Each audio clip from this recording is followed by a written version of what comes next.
All That Is Dark Chapter 2. Present.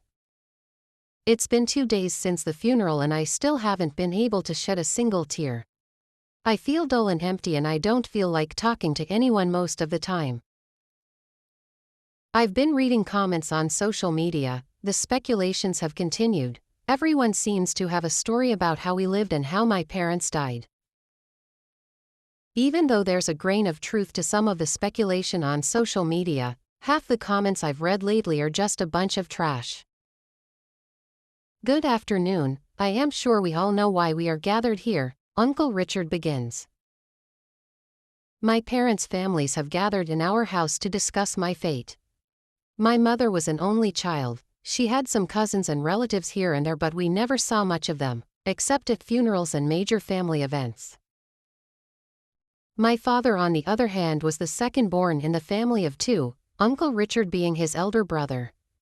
My father and his brother had a shaky relationship though there's always been some sort of silent rivalry between them. Even though Uncle Richard has money too, my father was more accomplished and richer than him. As you all know, my brother didn't leave a will behind. I guess he didn't see his death and to be honest, nobody did. We all know he left a 15-year-old daughter behind who will need to be taken care of until she is able to stand on her own 2 feet. So who do you suggest gets twanged? My mother's cousin Leticia asks. Her parents left money and assets so taking care of her won't be a problem. There's enough money to last her a lifetime. I am her father's only brother. It's only right that I become the administrator and manage her money and assets until she is of legal age. My father's relatives nod in agreement but the ones from my mother's side seem to disagree. I think she should come and live with us. We are her mother's side of the family, we would be in a better position to take care of her, says Leticia. Auntie Marie frowns. What do you mean you are in a better position to take care of her? Do you know the kind of life that this girl has lived? Are you able to sustain it?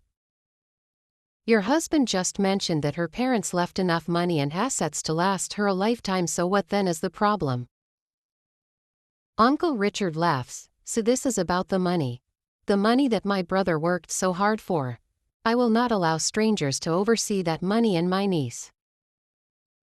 What do you mean money that your brother worked so hard for? Why are you acting like Clara was a housewife? She worked as hard as your brother did and brought in as much money too. That whore. What exactly did she contribute towards my brother's finances? Excuse me, I need to use the bathroom. I quickly rise to my feet and run out of the room as quickly as possible. I can't stand them rubbing more salt on my raw wound. You see what you have done. How dare you call Clara a whore right in front of her child? Can't you see that child is hurting? I enter the bathroom and close the door behind my back. I stand in front of the mirror and stare at my reflection. There are dark circles under my eyes from the lack of sleep, my skin is pale and my hair messy. The press would definitely have a story to tell if they saw me looking like this. I wait a couple of minutes before heading back into the living room and when I do, my fate has already been sealed. I get to live with Uncle Richard while my mother's side of the family gets visitation rights. Uncle Richard and his wife Auntie Marie have 2 children both slightly older than I am, Ivy 18 and Hannah 16.